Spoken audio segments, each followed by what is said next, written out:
So good evening, and good evening, Graham. Thanks for joining me. Good evening. Now, I'll start this off with saying I didn't realize so many of my favorite posters were your artwork until recently. It was Well, I've been around for quite a long time, You so have. But unfortunately, some of your posters have backfired and put me off watching the films back when I was a kid.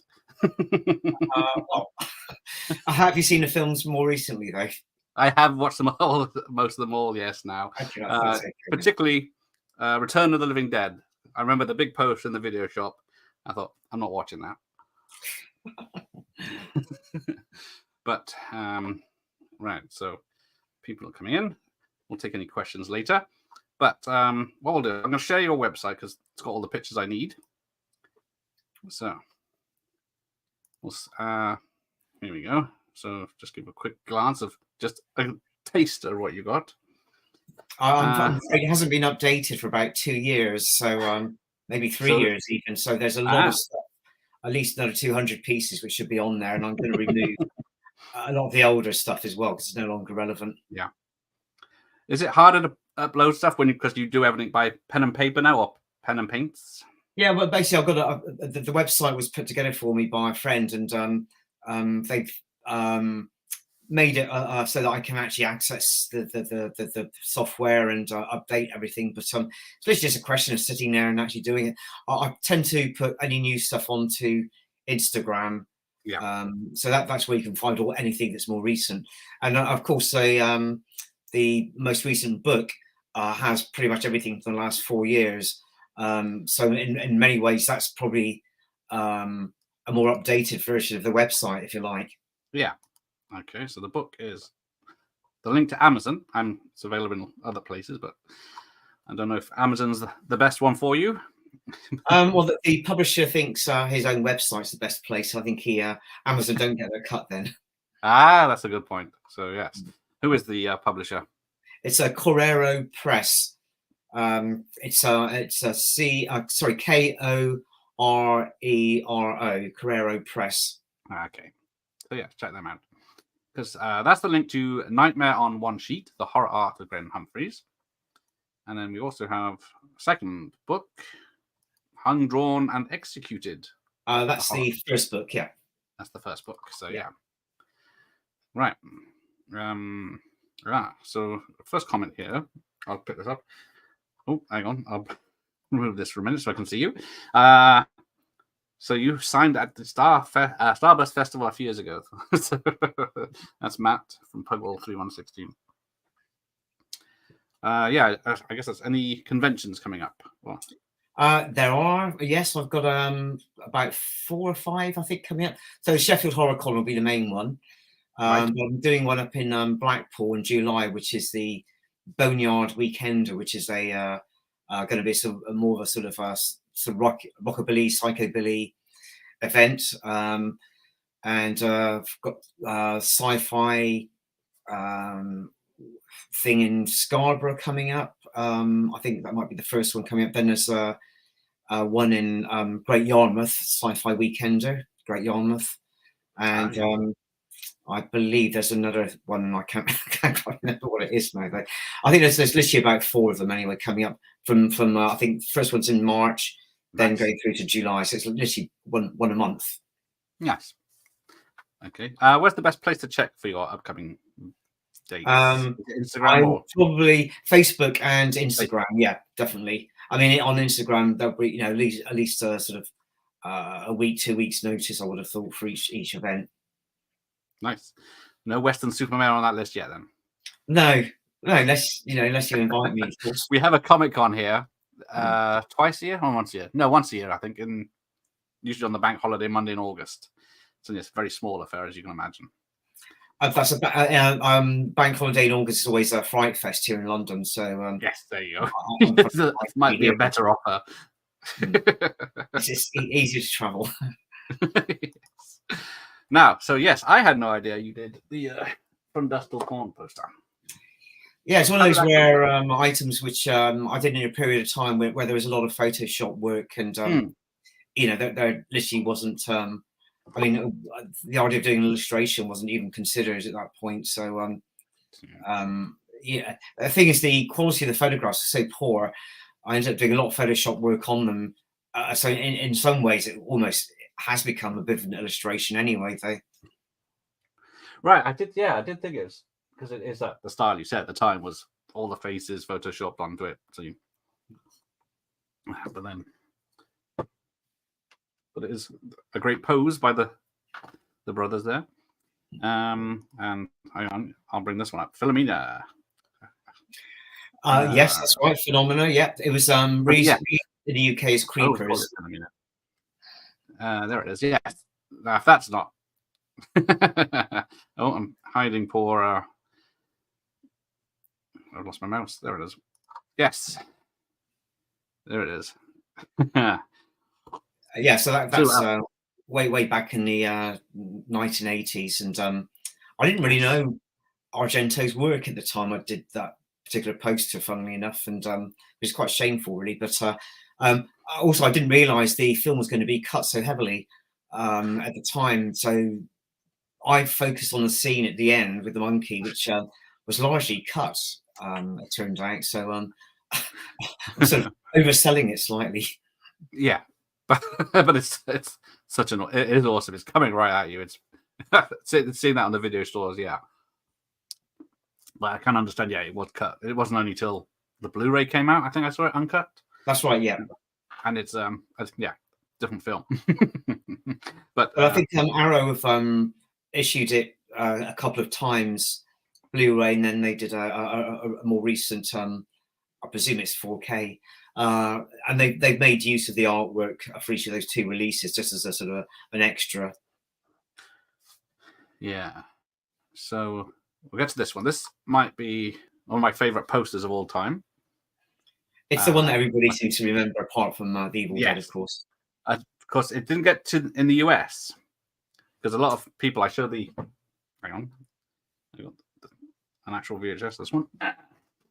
When I show the Yanks this, they think, "Oh, that's a cool poster. I've never seen that." Yeah, it was only just. I mean, yeah, it was created just for the UK market, and I think the American campaign already existed by that point. Yeah. Okay. Well, we're going to do the other because you've done quite a few Freddy's.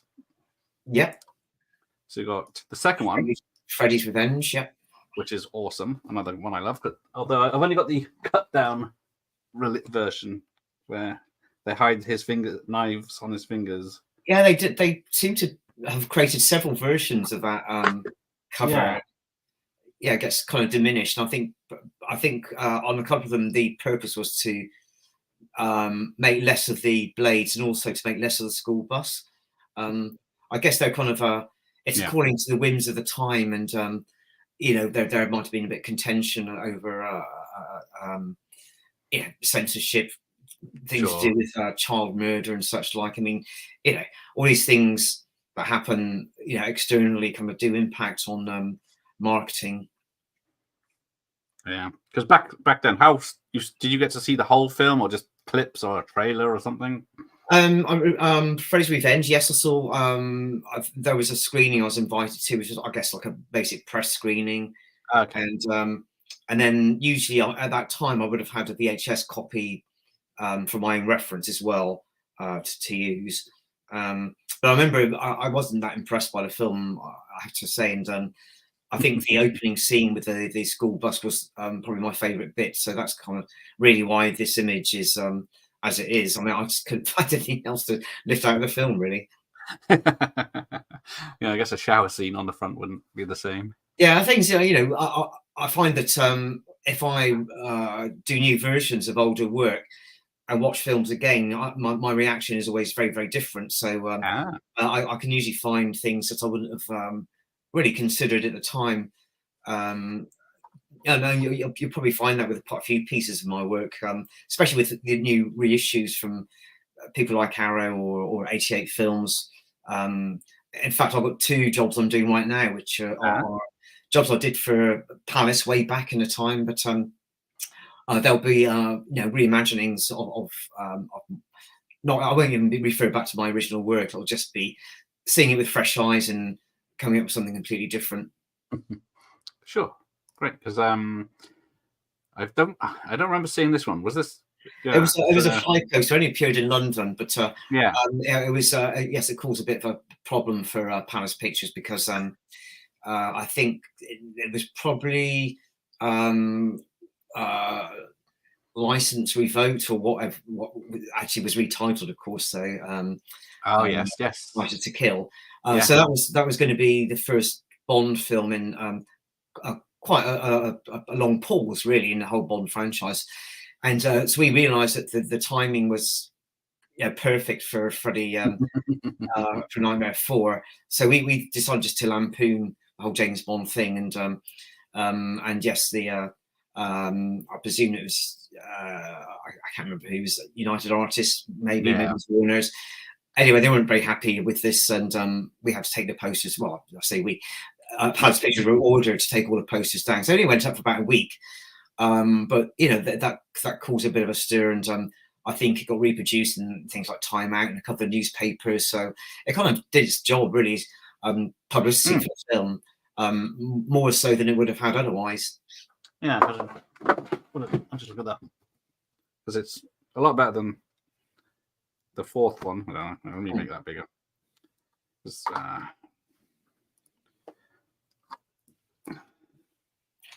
Yeah, I've not seen that before.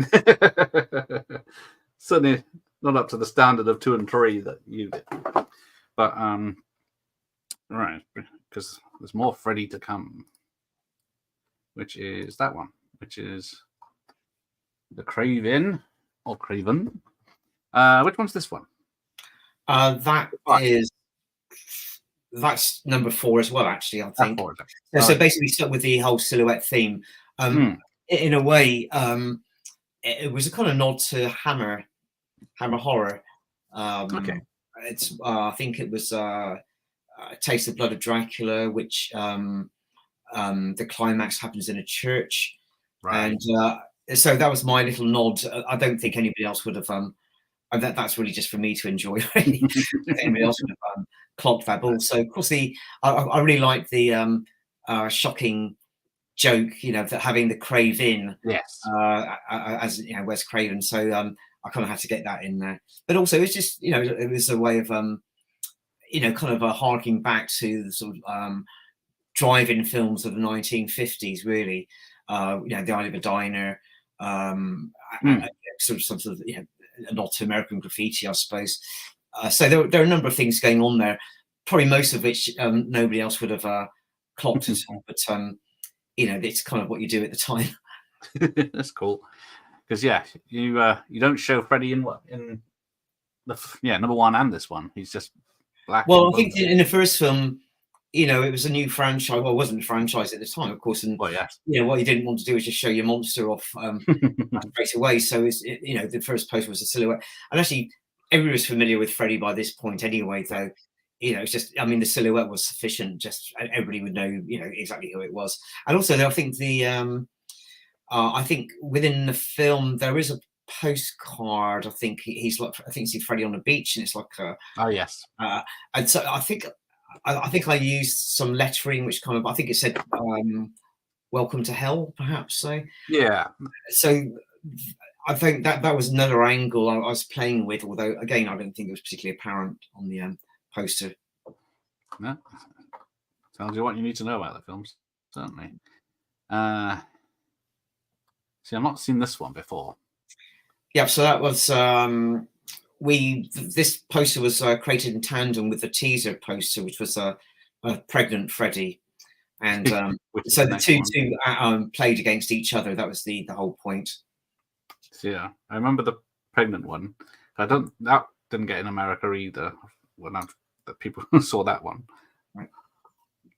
I'm surprised they let you use this one, or they used it on. I think it was mostly for magazine ads. Yeah, that's what I remember. I'm not too sure if it was ever printed up as a poster at all.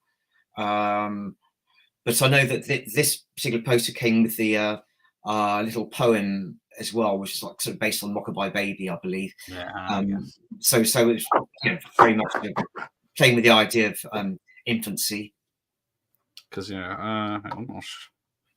because the 5th one on the VHS is that one. Yeah, which is clearly a sort of nod to Rosemary's Baby, isn't it? I guess. But certainly better than what they used for the 4th one. It's a boy. Yeah.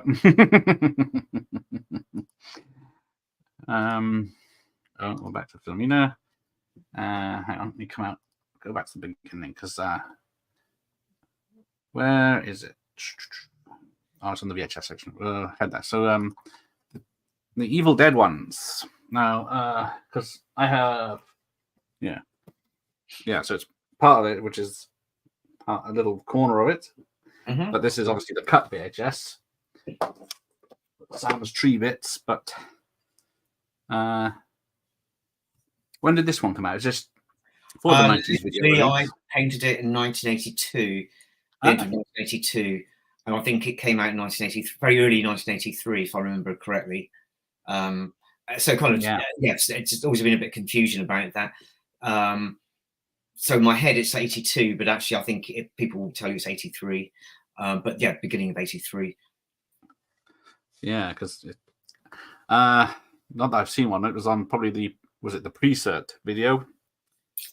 That's right. Yep. So it didn't last long. It goes for a few quid now. But yeah, so he's got the reels there. Now because I've got that on a tin from VHS box, DVD box. But as usual, there it is. Yeah, they cut it down for this VHS anyway, which is a shame. But yeah, that was the forefront. Is it called that ring? Yeah, so that was when, video. I think that's when Palace Pictures went into administration, and I think it was Polygram may have picked up the. Is that Polygram? Yeah, I think they picked up Polygram video.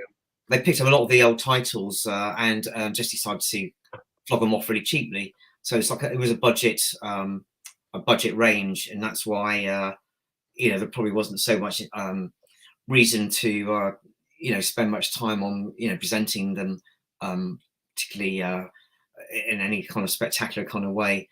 In fact, I think I might have even put that artwork together actually for Polygram, funnily enough. So it's cut down. It's my fault, I'm afraid. Sorry. Oh, I was going to have a go at them, but no. All right, I won't now. But yeah, apart from this one does lie. I don't remember a flying skull thing at the end with one eye, but it's sort of. I think it's loosely. The Wiggins were to make it more of a sort of dead-eyed, I suppose. But it is the obviously the character in the cellar, the mother who kind of just into that next creature. The great pose. But yeah, it is a work of art. So yeah, some of the more modern stuff you've done. The Psycho Gorman. Was that just UK or was that global? That was, I think it went everywhere, to be quite honest. I think I've seen it on in Americans channels and stuff like that. But that poster. I mean, I think they've had about 3 different versions of a poster for the film. So this is just one of the variations. But yeah, I'm still waiting on a sequel to that. Where is it? Let me pick out some of my random favorites for stuff. Because you got this. Is this a newer poster or is this? Well, so yes, it is a reworking of the original artwork because this was created for just a one-off screening. Which was, I think, to celebrate the reissue on Blu-ray. Right. And the idea was they were going to use my original artwork, and I just said that I was a bit embarrassed about it. And I just said, as an experiment, what I'll do, I'll just repaint the whole thing, exactly the same image, but actually, hopefully with a bit more skill than the original one. So that's how this one came about. It's awesome because even the Tarman's eyes look glassy in it. Although needs more trash dancing on it, but that's not it. You wouldn't get away with that. This one, This one's iconic to me as well. Yep, that was that wasn't Palace, but I can't remember who the distributor was. But I do remember painting this, and I think they did say, "Can we have something which kind of looks a bit Evil Dead?" Okay. So that's why I went with the sort of the green face.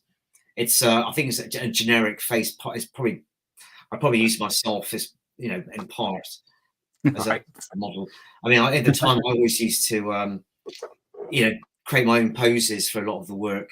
If the material didn't exist in the reference that was supplied, you'd have to create your own. Yeah, but yeah, it's another one I remember. There was one particular video shop. It was like a small one, privately owned. It was like in a rundown little flat roofed shop building next to a house, and had this one stuff, Return of the Living Dead next to it, and it seems to be more of your stuff than anything else. But I was very much a lightweight until the late 80s. So I never got to see the films. Although, when was the last time you watched the stuff? Was it? I probably when I did that poster, to be quite honest. I literally have not seen it since then. So I've got a copy somewhere, and I've just literally haven't watched it. I'd say it's not great, but it's fantastic in a bad movie way. I'll just get some comments because see, the Return of the Living Dead artwork is responsible for me discovering one of my favorite movies as an 11-year-old exploring the video shop. Yeah, it was amazing. Videos, it just was really a lot of people's introduction to a lot of horror titles. I mean, stuff you couldn't see at the cinema, or stuff that might have been around earlier, and didn't have any sort of release at all. You had no way of seeing these things unless they popped up on TV late at night.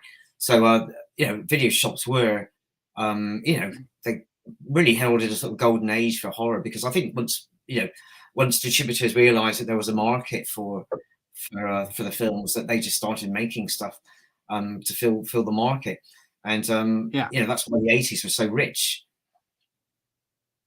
Sure. Have you got any film posters from the VHS ones that you think you were polishing a turd? Like your poster was the the best thing compared to what you had to work with from the film. Well, that happens often because as I said, they're so desperate to fill the shelves with anything. So it happens today. Really, people cheering out all sorts of stuff. The other thing that used to happen was that often a company they'd have a film they want to release, which they knew would make good money, and it was an obligation that they'd end up with a package of films quite often. So you had one great film which you knew you were going to make money on, but you're obliged to also take on some other titles and put those out as well. So that's where some of the terrible stuff comes in, because it's not that people wanted to release the stuff. It's just literally because they had to. Right. Okay. Now, what about Scream 2 comes out, the posters for Scream 2, and then it starts that whole slew of put faces cast on the front. Are you a fan of that, or do you think that's taking away some art when it's just faces? Well, things changed towards the end of the 1980s, and as soon as people started to use desktop computers and play around with Photoshop, I think that just became the sort of the new kid in town, if you like, and it just became a look that most posters had, and it's particularly in horror as well. I think there was an attempt to sort of mark a break with the sort of old school horror, and try to make it look more sophisticated and slick, and so that's really why the photographic stuff was became very popular, and it really that it's still a bit of the case today, really. But I think it's probably in the home entertainment market that we've seen a shift back into original art again. I mentioned Arrow Films. I think they really kickstarted the whole thing.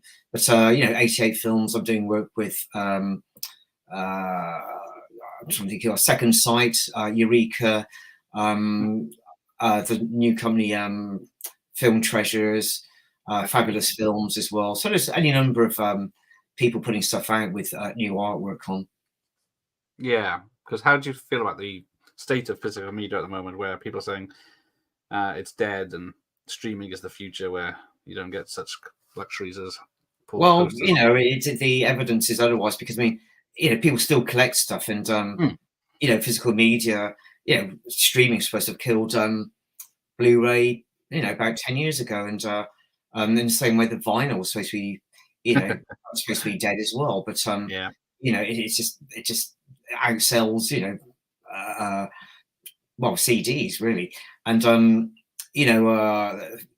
I think with the physical media and films, it's more of a collector's market now. I don't think people randomly just buy, think I'll go and buy a horror film. They actually select horror films which are being packaged with interesting stuff, extras, and perhaps the boxes themselves are actually are being it's all part of the marketing, but it's actually making them sort of interesting, unique items that people want to own. And I think that's going to be around for a while longer. I did notice, for instance, on I think it may have been Netflix the other day, there was a little section at the bottom saying these titles will soon be unavailable through next. It was like 35 titles. So the yeah, problem with streaming is that stuff just gets removed, and you can't, nobody else has picked up, so you don't get to see it. So if you're reliant on streaming, you're reliant on the company actually putting it out there for you, and exactly.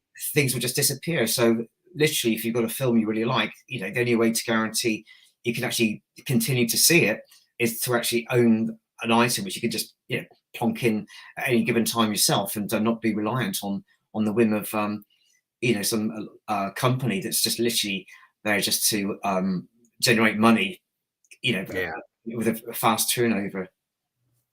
yeah, that's very sad. Doctor Impossible's got a question. Which film poster do you most admire for all-round inspiration? It's a great question, and I do get asked that quite a lot. And there are particular artists that have influenced me. Absolutely. I mean, I think Drew Struzan is the one that everybody will always defer to. But my work is influenced by a lot of other poster artists, many of whom aren't really known for within the genre. I mean, in the sort of 1970s, 60s as well, artists were picked not on the basis of work within the horror genre or science fiction, but simply because they were artists who had a proven track record of delivering really, really good work. So, for instance, you had people who might have specialised in images of the Wild West, a very popular subject in the States for a number of artists, and then suddenly they'll be perhaps doing one of the 1970s disaster film posters, and it's just completely random how that happened. But that might also be in part where posters were also following, I guess, trends in paperbacks as well. So a lot of those artists would be doing book covers as well as film posters. But I mean, my work is influenced by stuff from the sort of, I guess, Victorian era, theatre posters, magic act posters, from that similar period, and probably some sort of French theatre posters as well. I mean, there's a great artist, J.C. Lendecker, who, in his own way, actually influenced Drew Struzan's work. And so it's interesting to kind of look back and see, the artists you admire, what influenced them and what inspired them as well. So you can take, he was inspired by Alphonse Mucha, his work, and he did a lot of quite amazing theatre posters. Pretty much created sort of Art Nouveau scene in many ways, which kind of Alphonse Mucha's work became very, very popular again in the early 1970s, where there was a whole sort of Art Nouveau revival for people. I mean, it's kind of a style that was particularly picked up, I guess, by the sort of tail end of the kind of like hippie era, if you like, and I guess because it had lots of organic shapes, and it kind of I think people found it kind of slightly apt for sort of like this sort of tail end of the drug culture. But yeah, it's interesting to see how stuff comes around and then gets absorbed into whatever's going on. And so for instance, my own work is very much influenced by so many different people. But for me, the job is to kind of take all those influences and sort of cook them up into something of my own. Actually create your own kind of style. Yeah. Because well, it's only since I started doing this channel I've been doing more research on stuff and finding out that you did all these posters that I love, and then also drew, and also was it John Alvin?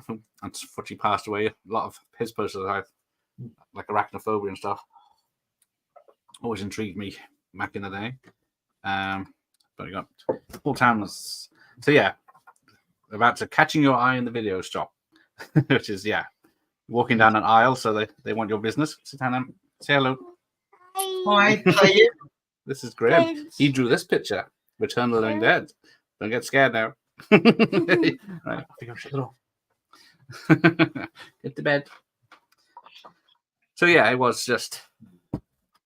Was there? Did you use any particular colors or stylings? Because I guess in the logo you didn't have much choice with, but the picture itself. You make your own judgment, really. You kind of have to. I mean, people have to trust you to understand what the market is and deliver something which is going to sell. So again, the influences still come in, even now, and something you might have seen suddenly stays with you, and that kind of creeps into the work. But color is incredibly important for me. I mean, I just love using color, and probably in the very early days, I was being influenced by some of the sort of Technicolor science fiction films from the 1950s and 60s, and absolutely, the color palettes in some of the earlier Hammer horror films as well. Which really played around with amazing lighting, and that's predating. I guess similar era to Mario Bava's work, and of course Mario Bava is extremely well known for his very psychedelic palettes, which really play around with and creating pools of color which don't actually feel relevant or naturalistic at all. And you can see that influence in or clearly in Dario Argento's work as well, where color is used quite randomly, but to great effect, and it doesn't you don't have to be natural with your colors. And it's one of those little things I've always enjoyed doing is rather than using flesh tones, to actually just use completely unflesh colors, if you like. Though hence you might get a green face or a red face or a purple face, and I think one good example of that would have been I did a licensed piece of work for What We Do in the Shadows, and to mark the difference between each of the vampires, I use a different colorway. It's the colors don't exist in the film, but it was just a way of there you go, yeah.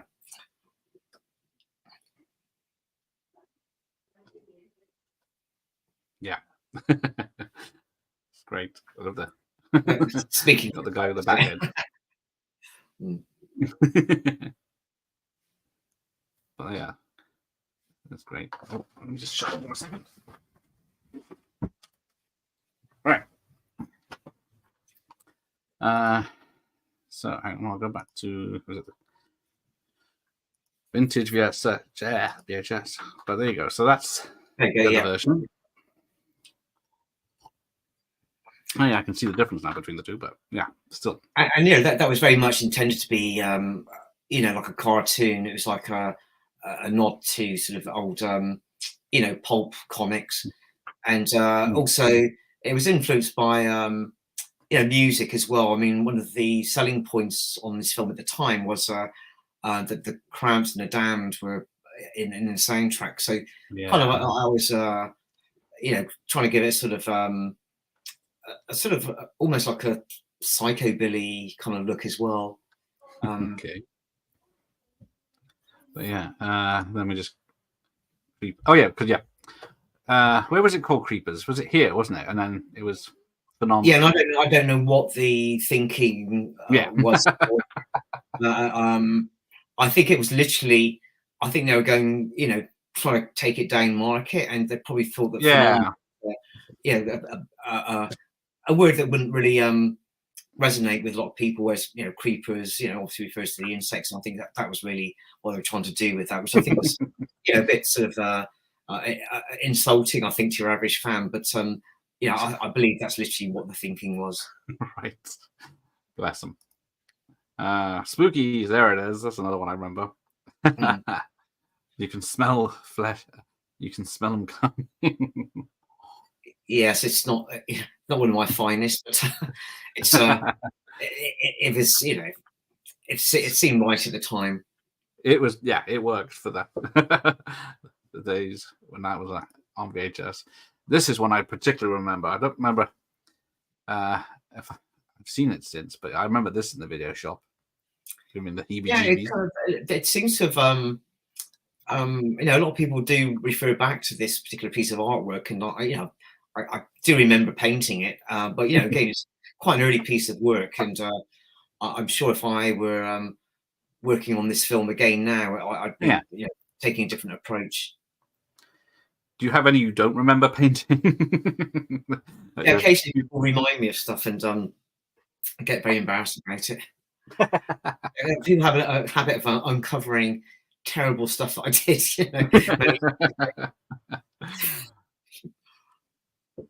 And this might be one of them as well, actually. It's because I don't remember. This one doesn't ring a bell. Well, I think it's one of its selling points was it had John Travolta's brother in it, Joey Travolta.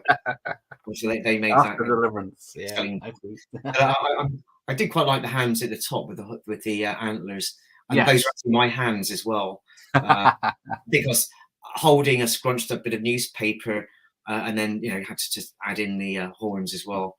Let's do that now. Yeah, because I can't draw for toffee, but yeah, so I can see now. Now this one I do remember. So there's two I remember. This one with the slugs out the mouth, and then the other one is with a hand on the doorknob. Yeah, which is the American artwork. Yeah, and again, I think probably the thinking behind this piece of artwork was to probably tap into what they thought was the market for people who probably enjoyed Evil Dead. That's I think literally what the thinking was here. That often I found myself getting work literally on the basis of successful titles from the past. Sure. Yeah, that's great. Hang on, I'll get to a question while we're out. Because Jeff's asked, what's your favorite poster? But it's probably impossible to ask. But what makes you choose the ones you put up behind you? What here? Yeah, there's other people's, are they mostly? These were Hammer film posters. They're mostly Belgium posters because they're slightly smaller and much easier to frame. But I think the one at the top there is Dragon Lady 72 in Trog. It's been signed by Caroline Munro as well. But yeah, it's such a great double bill poster, and I really love the colours on that. We got the Devil Rides Out there next year. Yeah, that's right. Yeah, that's the Australian poster format. It's an American campaign. That's great. But yes, I don't actually have my own work on the walls. I mean, I know what the work looks like. I don't need to see it on the wall. But yes, in answer to the question that's popped up here, I mean, I'm still, I still think the Freddy's Revenge poster is one of my favourites because it's still. I mean, I just like the fact that it's very primarily coloured as well, which is kind of really goes against the grain of what horror was supposed to be at the time, which tends to be lots of blue colours, sort of nighttime scenes, and also it was trying to make it very, very different to the first Nightmare poster, which of course was just all sort of nighttime colours. Yeah, because is that the only one that's mostly, I suppose, nighttime and blue, just a couple of colours. And but yeah, I do have an issue with this one though, because when I started watching these films, I saw the post, I thought Doesn't he wear a glove in the films? But of course, in the film, it grows out of his hands. But yeah, I didn't know. Yeah, and I guess that was also, one of the things I wanted to get on the poster as well, to kind of just create that kind of a oddness that you're familiar with the glove, and he's not wearing. And actually, I remember when I painted this, to get the reference for the hands. Okay. I had somebody I was sharing a studio with. Literally, I sellotaped pencils onto their fingers, and then took a Polaroid picture just so that I could get the actual pose. The look of the glove. Yeah, because it's without the weight of the knives, or yeah, it's more a question of how the fingers would actually work. Yeah. So you actually got a full spread of the knives. Nice. Yeah, certainly one of the ones I call iconic. Because where do we get to? This one, Scared Stiff.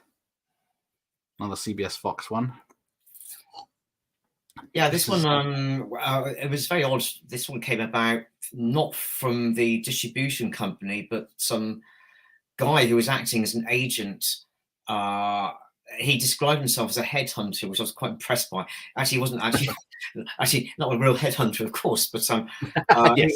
his job was to actually source somebody to do some artwork for this. So I think he'd probably just seen some of the palace pictures, posters, and got the name, and I probably just went through the telephone book to find my number, because obviously there was no internet at the time for searching. He may have even just called one of the companies I've done work with, and just got the information that way. But yes, the one of the annoying things was that one of the deals was they wanted to keep the original painting to offer it as a sort of a prize in a raffle. So I never got the painting back. Oh, yeah. You think you could just recreate it by base on poster? Funny enough, I was supplying some pieces of work, some files, to a gentleman who was putting together a book, which was it was film poster art, and some of the visuals as well that that were used in the creation of the art. But it was all specific to one particular company. It was a company called Ferrith, who were one of the main film poster studios in London, in Britain, and they've got a huge body of work. Now, this apparently went through them, this cover, and I don't know. So to me, it's very odd. So this was produced by a Ferrith studio, but I was the artist being headhunted by somebody else who wasn't working for Ferrith. So, it's a complete mystery. But anyway, the guy said that they discovered a large format transparency of the whole artwork, because it actually went round onto the back cover as well. So I do have a very good quality image to reproduce from now, which of course, all I had at the time was I think I had an A4 poster, which was on the back of a video magazine at the time, and that's all I've ever had to reproduce from. Whereas now I've got a full decent version of the whole image. Oh, nice. Oh, that's good. Now, I have no idea what, I can't remember what the thing was. I do know that I wanted to do something quite different with this, but yeah, I quite like this actually as a painting. I absolutely have no idea what the film was. Is that Christopher Walken? It is, yes. Yeah. So I guess it could be one of the prophecy films, is it? Season 1 and 2, is he? Or no idea. No idea at all. I know. But yeah, he's cool. If you go to IMDb, I'm sure you could find it. Yeah. So this is one of the yes, a very early piece of work, which I am going to be revisiting for a client soon. So I'll have another chance to try and do something a bit better. I don't know. You got Klaus Kinski in it, so that part of it I'm quite happy with, but it's not a very good portrait of the actors, unfortunately. But I still didn't have the skill set at the time really to do a good job. I don't know. She looks very pretty. Now, this one is an odd one. Out of all the, the horror films, you get Return of the $6 Million Man. Yes, it's not a good piece of work, but the only interesting thing about this is that this would be 1987, I guess, Yeah, and I know that because it's the year for people of an age who remember that night in '87 when there was a huge storm which tore down, so many trees, down so many buildings. It's called the Great Storm of 1987. So anyway, I was working overnight on this because I had to get it finished for the next day. And about 1 o'clock in the morning, all the lights went out, and there was a massive power cut, which meant I couldn't do anything until about I think it's about 5 o'clock, 6 o'clock in the morning when the power went back on. And of course, whilst I was painting this, what I could hear was like this chaos going on outside. So bins flying through the air, and I'm sure I could hear some trees cracking, as they fell down, stuff flying around outside, and windows were literally just bowing as well. okay.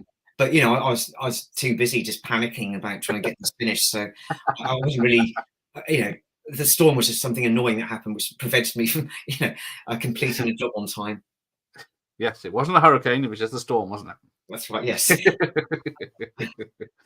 But yeah, that's why Seven Oaks might have to change its name. This will be removed as soon as I get back onto the into the website to actually put in new images, because this is quite terrible. I don't know what I was thinking. I know the likenesses are great because you got. I think I just put it up because it's an old piece of work, and you can't pretend you didn't do things. It's just trying to show a bit of a range, I guess. Okay, that's a good question here. First of all, have you considered doing any full-blown graphic horror animation? The Japanese. It's an interesting thought. I think the thing is with my work is that I've been asked about comics as well. Have I ever considered doing comics? Okay. And the thing is, for me, the big pleasure is in creating a single image which encapsulates a film. It's the challenge is there for that, and the idea of multiple images don't really appeal to me very much, though.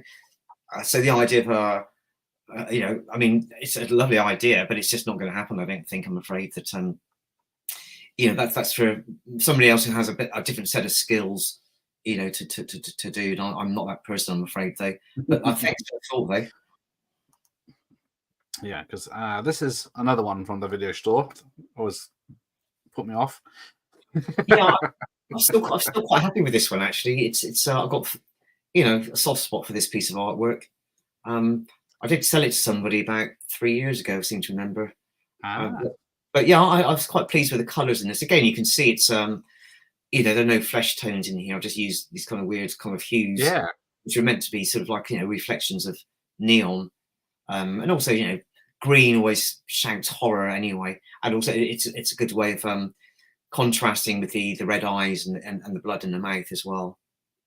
Yeah, so it certainly made him look better than he was in the film, the first film, anyway. But yeah, did that get global, or was that just the UK one? That was the UK one, but that was specific to video release that Palace put out at the time, and so it wasn't ever used on the original campaign at all. Yeah, that's the one I remember bothering me. I think it's your colours, the colours. Was there a film that you really wanted to do the art for but never did? It's a great question, and again, it's one that does come up a lot, and not to disrespect the question at all. It's something that obviously people do want to ask, and it's a genuine point of interest. And the fact is that I've been doing a lot of I guess alternative film posters for there's private commissions for different companies, and so it kind of does mean that you kind of any title you can think of might randomly just come along anyway. So, for instance, a couple of years ago, I did a Mondo poster for Texas Chainsaw Massacre, which is a poster of something I always wanted to tackle, but there was never the opportunity at all. And this year I've got a number of titles I'll be working on, which are well-known, very well-known titles, and they're confidential just at this moment in time. But one of them, I think, is a Child's Play. I'm just about to start work on that, for instance, and a follow-up to the Hellraiser job I did a couple of years ago, which will be Hellbound. So I always have this idea these titles do come around eventually anyway, though. So I mean, I could happily say that I'd love to do a poster for every single Hammer horror film, but you know, I've done a few, but you know, Yeah, these things may come around at some point. I don't know yet. So it's kind of a I guess I put it down to, you know, kind of a sort of sense of fate that these things, anything you really want to do, ultimately will present itself. Sure.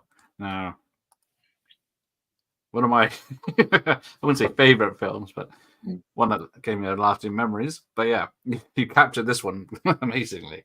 Well, this is good fun to do, actually, and it's not a great film, but it's got some quite, you know, surprising images in it, and of course, it's an excuse to get Christopher Lee in there more than anything else. Yes. Of course, though, who, you know, I think I was struggling to paint Christopher Lee in this.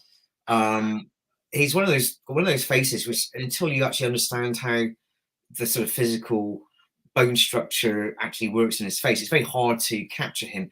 But I've painted him enough times now that I kind of understand what those little odd things are about him that give him very distinctive features. And you know, the eyes are very distinct; they're almost oriental in some ways. But it's kind of weird, kind of almost like a double cheekbone arrangement. Which once you realise, you know, that's a feature of his face, you kind of, it's easier just to capture him. I'll just come back to the last poster. Yeah, basket case creature looks much better on the poster than it does in the film. Yeah, that's my bottom then. So yeah, so there's the VHS cover. So yeah, it's not bad. I like that one, but yeah. Yeah, so it's a classic of its sorts, isn't it? Though, and but yeah, my job was to do something very, very different to that. Yeah, I was looking. Here we go. I couldn't find it earlier because you did some tartan colors. That not that one probably because that's a photo. So I did do a version of Reanimator for I'm trying to think who that was now. Yeah, I really can't remember who the company was. Yeah, because you oh, here we go. We'll go to some of the you got this one perfect. I enjoy doing this. Yes, another Hen and Otter film, of course. So, yeah, that's really good fun to do. And I remember, you know, that the sort of exploding, you know, was a fantastic little sequence, and you know, it was quite an amazingly well put together scene as well. And I think it was, you know, because obviously this is without CGI, so you know, if you freeze frame it, you can see exactly what they've done. But it's almost flawless when it's put together. Yeah, for low budget as well. Any excuse to get a severed head in there as well. On a date. Severed head's always. Here we go. So that was the first title I did for, the first title I did for Arrow Films. Yeah, that's awesome. Because is it Carolyn Monroe's in that one, or is it? She is indeed. And actually, I really regret not actually representing her in this image, but you know, again, you know, it's a question. You do what you do at the time without, you know, you can always look back and, you know, wish you'd done things differently. But you know, I think it still works fine. It's, you know, probably a very simplified image, but I mean, the colours are quite impactful. I think, you know, basic primaries in there. Yeah, it's nice because it's one of those teen horrors with no teens actors, and then exactly. It's supposed to be in America, but filmed in Britain, and exactly. This one surprised me that you did Conan Tate. Yeah, well, I think it's a great film, and I really enjoyed painting this, and you know, it was a chance to play around with colours as well, though. But no, I'm really happy with this one, and it's probably one of my favourite Blu-ray covers, in fact. But yes, I think the colours worked particularly well. Yeah, because I think the basic poster is just the faces of the two of them, but unscathed. I think, if I remember. Right. Yeah. So yeah, well, it's not a horror film, but it's you know, it was an excuse to get lots of blood in there. It has a horror look to it. You know, you got the silhouette at the top of the burning, records in the background. So it kind of has a lot of horror tropes in it. And yet it's not horror film though. Yeah, because it was Eric Red who did The Hitcher as well. So he has a lot of horrific things in his films. So yeah, Michael Myers says you did a good job because he really wants to see the films now. Well, I appreciate that, Michael. That's exactly what the purpose is. But yes, unlike modern posters, there's a so there you go. Franz owns this Arrow version on Blu-ray. But yeah, then you got some golden oldies. Well, of course, the other thing is, Vincent Price, one of my favourite actors, but I've actually painted Vincent Price more than anybody else ever, probably about 60 times, I think, in different jobs, some book covers. But yeah, he's got one of those fantastic faces, which I never tire of painting. Again, he's got a few little quirks that once you know what they are, you can capture the face. And one of those things is he's actually got some scars underneath his mouth. And once you understand how those look and work, it's easier just to create something which is recognizable, but without you knowing perhaps what it is that makes the face recognizable. His eyes are very distinctive, and the eyebrows as well. So lifelike. Scary. But yeah, unfortunately, I haven't got drawing talent in my whole body, so I'll just look at your stuff. And then you got some Chuck Norris. How dare you draw Chuck? I think it's the only time I to Chuck. But I was quite pleased with this, really. I think the colours work very well. Two great actors, very distinctive faces, and of course, they've got a huge fan base as well. So, it's. I think the job arose, and I wasn't going to turn anything down at all, though. But I really enjoyed painting this thing. Yeah, because it can't all be horror, can it?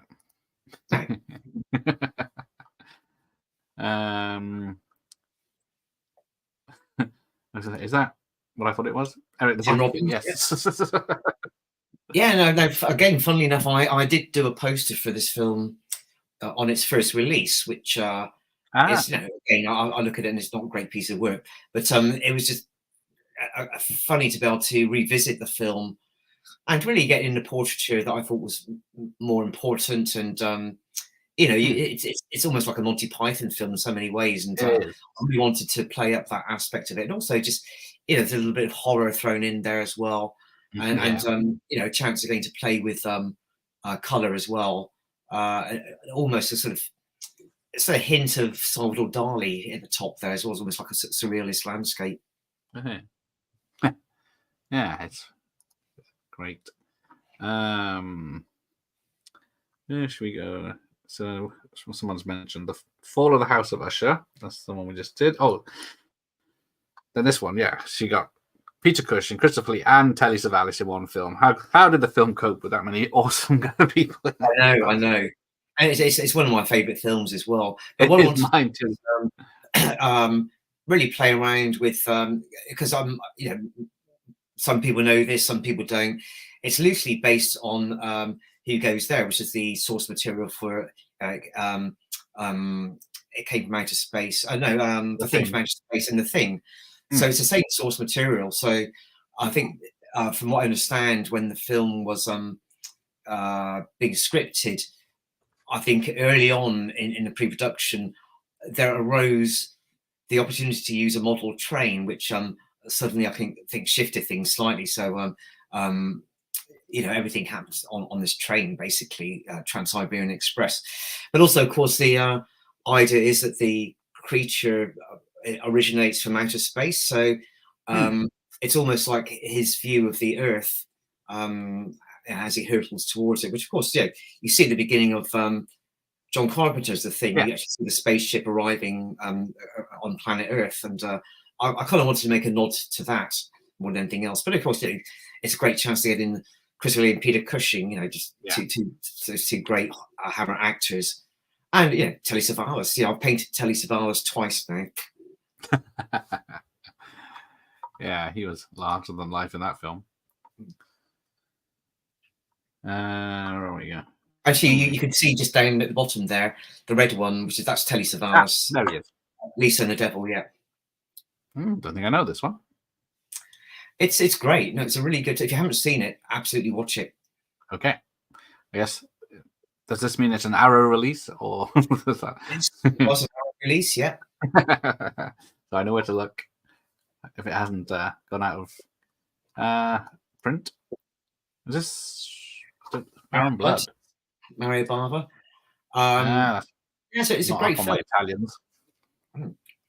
Right. And funnily enough, the castle is the castle called Burg Krusenstein, which is just north of Vienna. Interestingly, and I've actually had a chance to visit it twice now, which is quite amazing. I often find that I paint actors, and then maybe a few years later, actually get to meet them at conventions or whatever. Yeah. And but I think it's one of the few instances where I've actually been to a building which I've painted before actually ever being there. Because what would your reference be for that when you did paint it before? The castle. I knew the name of the castle. I think I just literally had read, which castle it was, and I think I just literally did an internet search for images of the castle. Nowadays, of course, I'd be using my own reference, which all the photographs I took of the place. And I use my own photographs quite a lot in my illustration work. So yeah, these are some of the Hong Kong ones. Yeah, these were all done for Arrow Films, but I quite enjoy doing these because they're again not the usual type of thing, and also this is very much a mix of about 4 or 5 films, I think, perhaps maybe it's the 3 films. So looking at images from different images and trying to create something a bit more coherent, but it's almost got a sort of Bollywood feel to it, and that was almost intentional, especially in the hyper-real colors. They're really almost ultra technicolor colors, and then obviously the little scenes around are all kind of just almost like monochrome, but in sort of very bright colors. Yeah, because I'll just go through some of them here. We've got that one, that one. Yeah, it's great use of colors in this.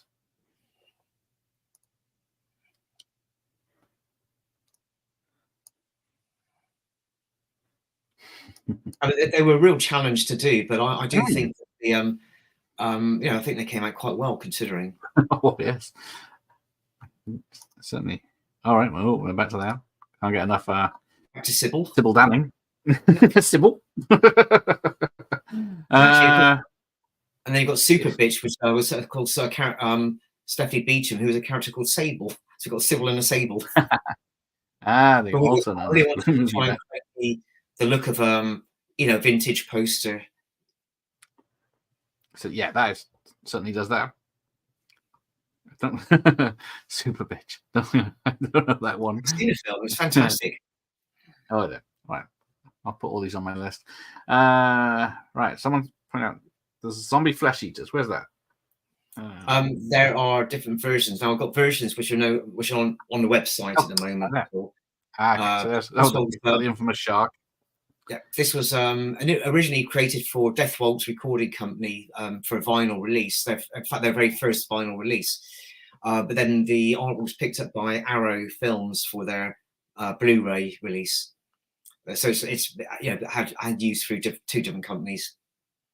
Yeah, and I've probably created about 4 versions of zombie flesh eaters now, perhaps more. Actually. it's probably one of those jobs that keeps coming back. Also, with this particular one, for Death Waltz, I think they liked 2 different layouts I provided as sketches, and so they actually said, can you just do 2 of these rather than just paint the one? So I think is the other one there next to it, perhaps. I can't quite remember now.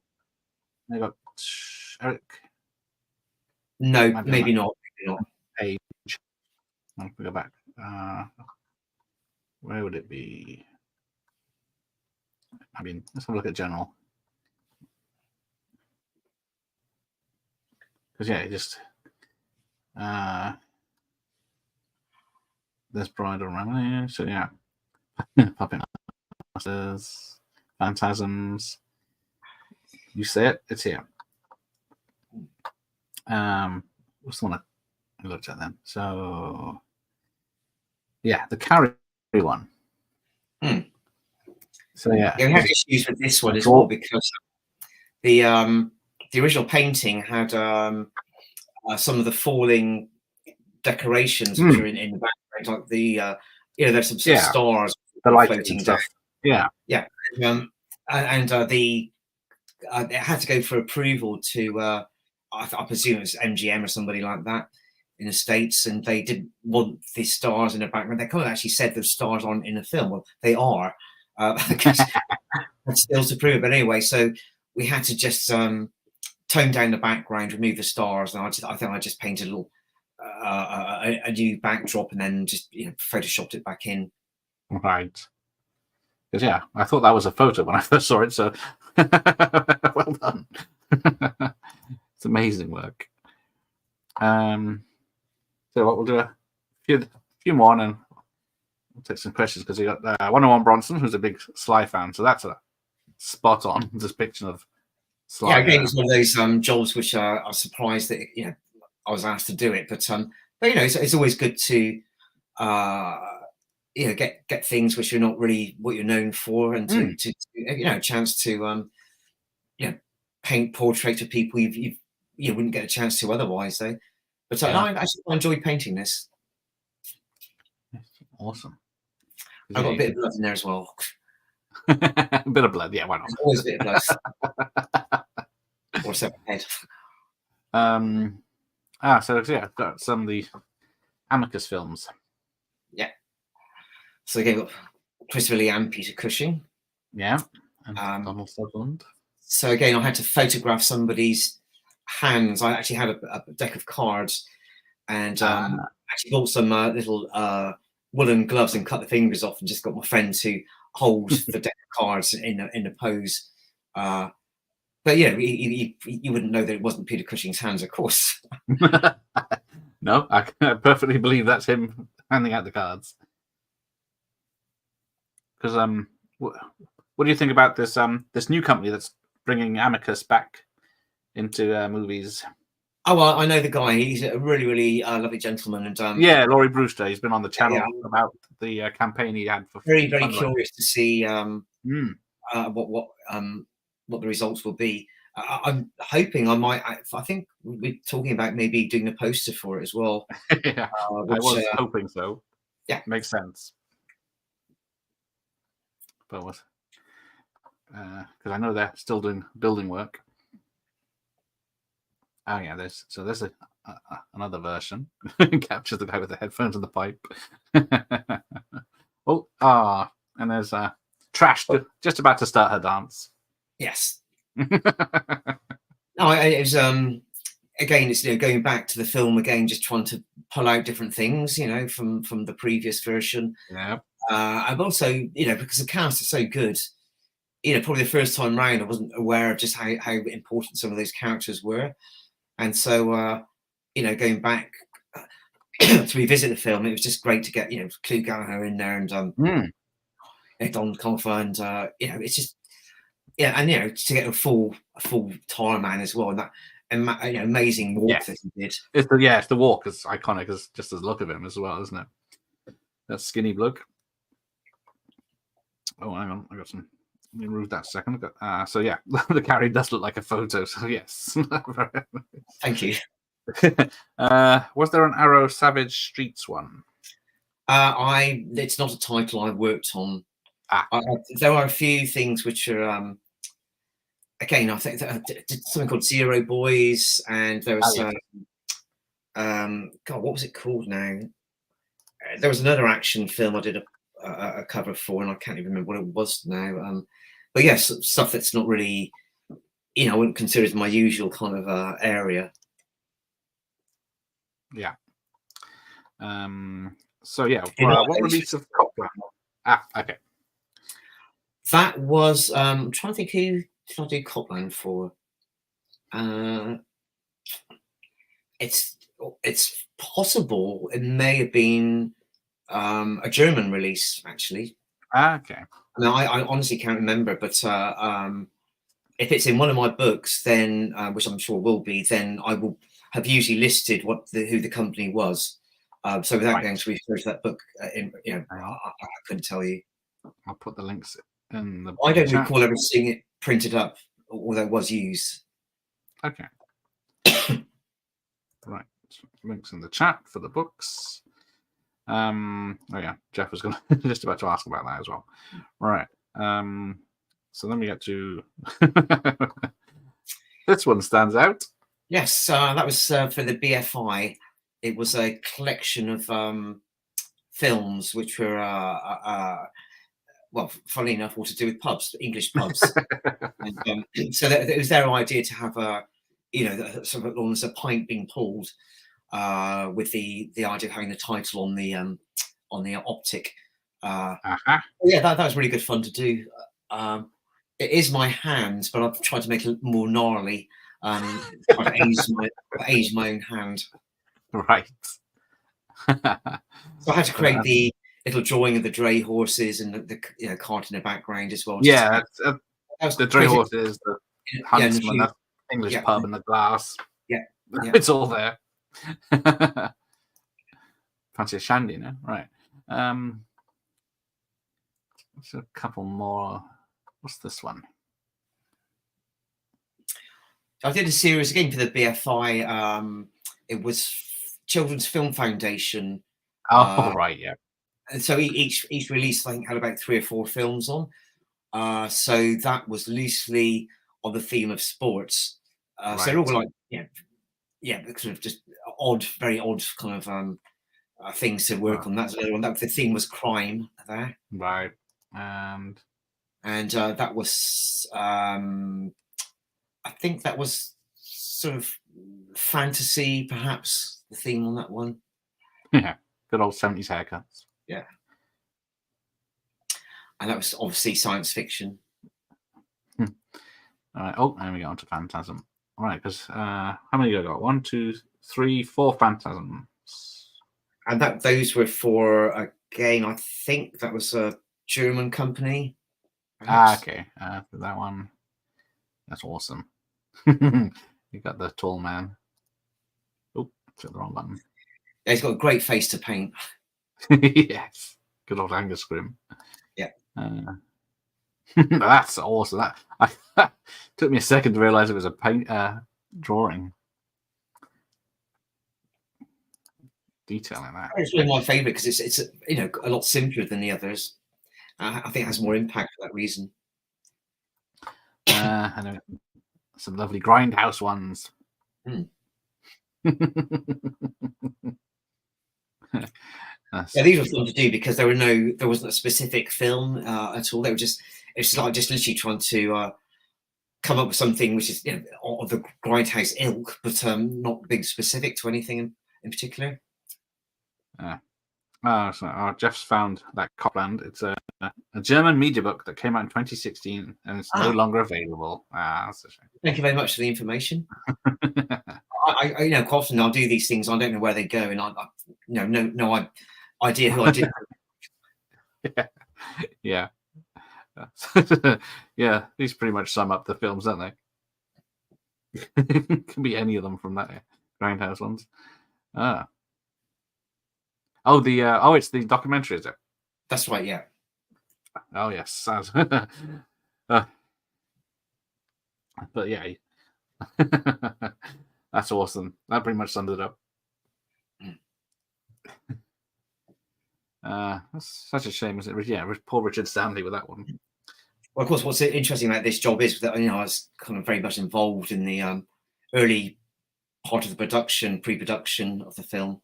Storyboarding with Richard did 3 weeks in Los Angeles, 3 weeks in Cairns in Australia, and he was still very much directing a film at that point. But after I'd left, I think they started production about 2 months later, and of course he was fired on the first day, sadly. Poor bastard. And of course the documentary is hysterical as well. I mean, yes, you can see just what a complete An absolute mess the whole thing was. Very Very expensive as well. Yeah, it's a sad thing about it, isn't it? Because Val Kilmer's deciding he doesn't want the main part anymore, and he got That's right. what's the big guy? Marlon Brando. Brando, just being an ass basically. But I don't know if it's more interesting when you get the documentaries about the failures of making a film or the film itself. If it had been a great film. A couple more. So you got some cockneys. Yeah. Again, somebody I never expected to ever paint in my entire life, but there you go. Plenty of claret. But yeah, Lethal Punisher. Good old Vinny. He looks awesome there. I'm gonna look at a couple more then. Now you've got some Romero. It's I think the film's been unfairly maligned. I don't think it's that bad a film at all. No, I saw it in the cinema. I quite enjoyed it. It's got some great zombies as well. Because how do you rate the Day of the Dead poster on the VHS? You know, because I'm not 100% sold on this one, but seems to doesn't really sell it. All right, let's put that back up, and this is going. You got some Roger Moore as well. Yep, again, someone I never expected to ever paint, but I really enjoyed doing this one. Of course, it's got Anthony Perkins as well, so you got Anthony Perkins. Is that James Mason? And there's the clear nod to Roger Moore's Bond as well, with the sort of the divers, and you've got the exploding oil rig, and also even the wetsuit he wears is clearly a nod to one of the early Bond films as well. Yeah, I'd consider it an unofficial Bond. Have you seen the film? Have you seen the film? Yeah, I've seen it a few times. Also called Forks, isn't it, with 2 F's or something? Yeah, it's one thing I could have added in here, and I didn't because it would have just made it look really stupid. There's an awful lot of cats in the film. I was going to say he's a very keen cat lover in the film. Yeah. This is reward from the government at the end, which is a box of kittens. If I seem to remember, it's completely ridiculous. It is, but oh, there you go. So yeah, it's still meant to get that. Yeah, it's still a great film. Yeah, it's great fun. It's great fun. It's such a good film. Yeah, because it's a terrorist attack. Well, terrorist takeover. Was it oil rig? And it's Anthony Hopkins being the bad guy. And cats. And a very sexist Roger Moore. Yes. But then you got the He Who Dares. Well, of course, this is a Wicker Man reunion, isn't it? Really, you got Ingrid Pitt, Edward Woodward.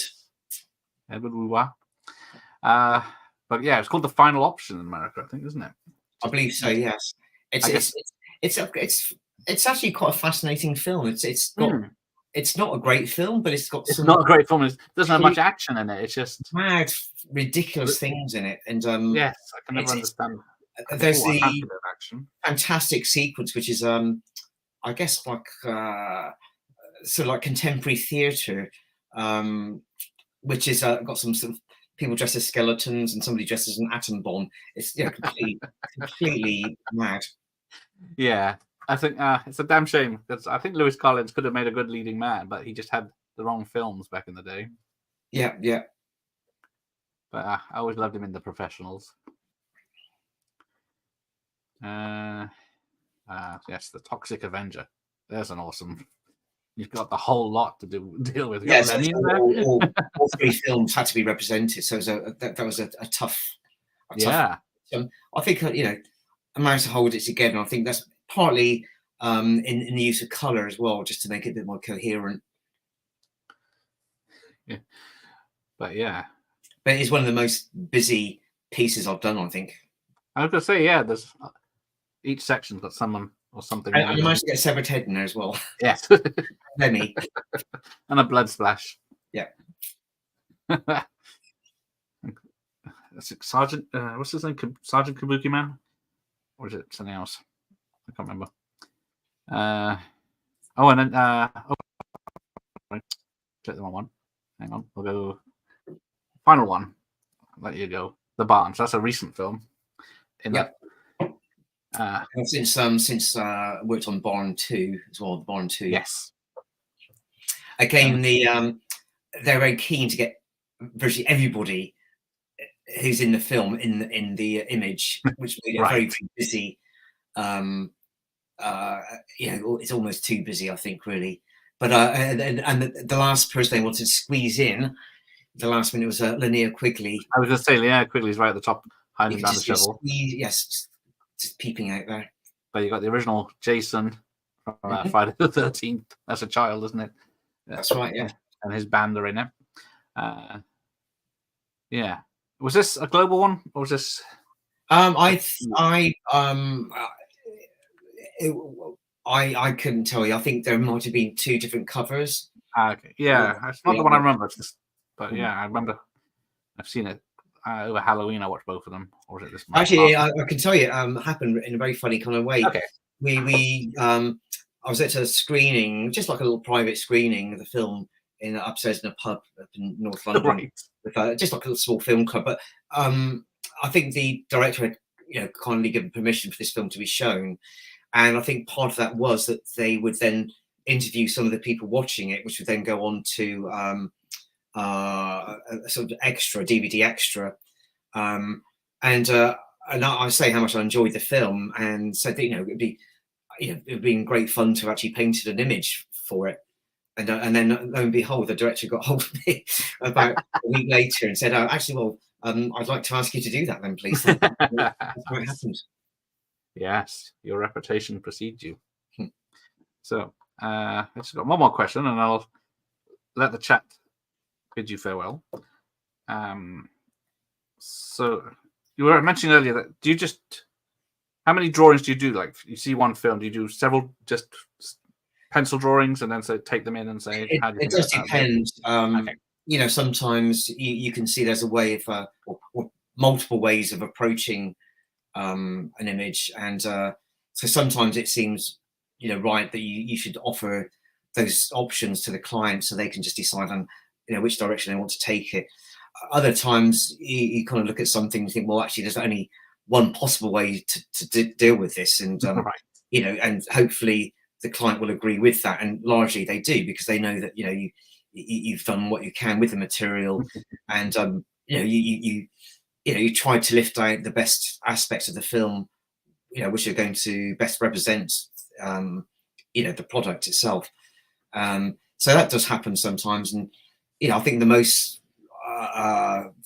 multiple versions I've done of something in sketch form would have been probably about 15 different versions, and that's very rare. Though, thing is, all these jobs are done on a budget, and it means you have to limit the time you spend on something. Otherwise, you're not going to earn a living at all. Though, I mean, it'd be lovely to work on something for 6 months, but it's a Blu-ray cover is going to pay back 600 quid, and you're not going to survive on 600 quid for 6 months. So you have to be very realistic about what can be achieved. And so sometimes every job has to be done fairly swiftly at the end of the day, and really it's my job to know what can be achieved within a certain amount of time, whilst actually not trying to obviously skimp on the end results, and so it can be a bit of a struggle sometimes, but there's certain titles that if they are really important to you as a fan of the films, that you actually will actually spend time, probably more time than you should do, which kind of in a way is a way of losing money, if you like, though. But it's because you want to pay the best possible respects to that product, and also knowing that the film probably has a lot of a big fan base, that that they would want to see you do a good job. So, for instance, I think the Texas Chainsaw Massacre, that was quite a complex image, and but there were a lot of elements wanted to get in there, because you just know that fans of the film will demand certain things within, and working on alternative movie posters, things like Jaws, for instance. Again, there are certain things that you really need to have in the mix there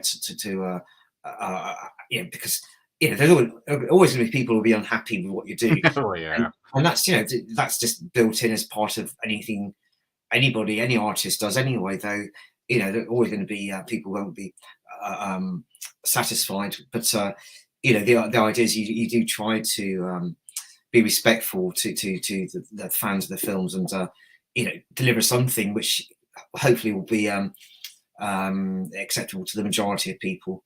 Yeah, and also could get you the next job. Yeah, well, of course. But the thing is, every job you do is in a way an advert for the next job you do. It's if you're under delivering over and over again, and nobody's going to want to come back. Yeah, because I said, because like you said, you did the barn poster, but then had you already completed it and taken it in, and then they said, no, put the inner Quigley in there. So, and you think, oh shit, where's that going to go? Yeah, I mean that happens very rarely, to be quite honest. Yeah, I think it's literally. I mean, you do find, if it's a director who probably is at the beginning of their career in particular, and it's an important project for them, that probably they felt very privileged to be able to get a certain number of actors there who of some sort of stature, that actually they of course they're going to want to get those people in there, because it's their way almost saying thank you to the cast. And I mean, that just obviously, as annoying as it is for me to paint them all, you understand why that is the case, and you just hope that perhaps next time round they can show a bit more. Yeah, because have you ever taken one in and said, "Oh my god, there's too much blood," or "More blood, more blood"? Yeah, I mean, because that doesn't tend to happen really. You kind of you make that judgment in advance as to what is appropriate, and you are kind of to an extent second guessing what the client expects from you. Nice. Well, I'll let you go because it's been educational for me, especially meeting the man that created all my favorites and scaring me. I promise to update the website with all the new stuff as well. But yes, the links to the books are in the chat and in the description. And I pressed the start button. And then you're also on Instagram and Facebook if people want to keep up to date with where you'll be to meet. Instagram I use just purely for posting new work.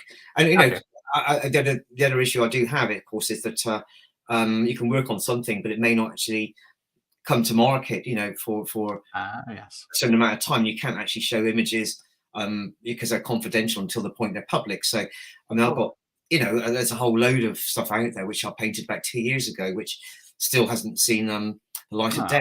And I'd love to show the images, but I can't because they're confidential. And there's about 4 or 5 soundtrack covers for classic films, and that each one involved a huge amount of work. There's a gatefold image, a back cover image, a sort of art card inside, huge amount of work. And but that's literally I've got to wait until I can get show it to people, and that could be I think maybe 4 years is the longest there's been a delay in something being released. That's a shame. But yeah, we'll look forward to seeing those. So yes, get the books, follow Graham, and then meet him in public. Do you tour outside the UK or just in the UK mostly? I have been to Germany for, I think it's the Weekend of Horrors. I think I went about 3 times. Okay. I've never done anything in the States at all, though. I did do one convention. I think the very first one I did actually probably was in Belgium, but it tends to be just UK stuff. I mean, also, I'm working all the time, so cool. Conventions do take. You have to prepare for them, take the very long weekends off, and I am often working on weekends to try and keep up with all the volume of work. But also, I don't know if it's any great advantage to be traveling outside the UK. Really, I mean, the work's there on the internet for people to see anyway. And I do send prints to people in the US quite often. And I've sent stuff to Australia before. and all over Europe. So Oh, nice. The work is seen everywhere, and I can happy to communicate with people wherever they are. But as for doing conventions, it's just easier just to do the UK stuff, really. Yeah. So right, I'll just so so yes, thanks for your time. Thank you, I appreciate it. I'll try not to let you down. Yeah. Well, we'll be watching you now. Francis, keep up the good work too. Well, yes, it's nice to hear you're still busy, which is fantastic news. So yes, thanks for joining me, and thanks for everyone in the chat. Until next time, good night.